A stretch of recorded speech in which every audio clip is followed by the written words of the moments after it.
સે જલ યોજનામાં કરોડોના કૌભાંડમાં તપાસ તેજ બની છે। 123 કરોડના કૌભાંડને લઈને સીઆઈડીની તપાસ તેજ બની। 12 આરોપીને પકડવા સીઆઈડીએ ટીમ બનાવી છે।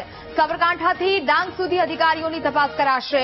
અધિકારીઓએ એજન્સીઓમાં કોને કેટલા રૂપિયા લીધા તેની તપાસ કરાશે। 2019 થી 2023 સુધીમાં કૌભાંડ છે તે આચરવામાં આવ્યું હતું, જેને લઈને હવે આ તપાસનો ધમધમાટ છે તે વધુ તેજ બન્યો છે। સંવાદદાતા માનુ ચાવડા ફોન લાઈન પર જોડાયા છે।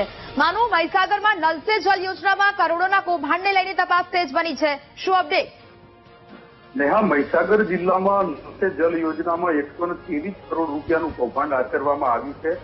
તેને લઈને સીઆઈડી ક્રાઇમ દ્વારા ફરિયાદ કરવામાં આવી છે।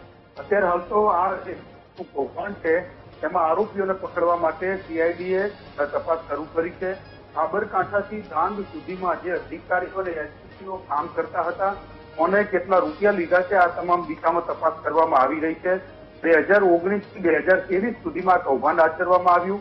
123 કરોડ રૂપિયા વિવિધ એજન્સીઓ અને અધિકારીઓએ ચાલુ કરી દીધા। જે સ્થળ ઉપર કામ જ નથી કર્યા એવા કામોના પણ પૈસા ઉપાડી લીધા।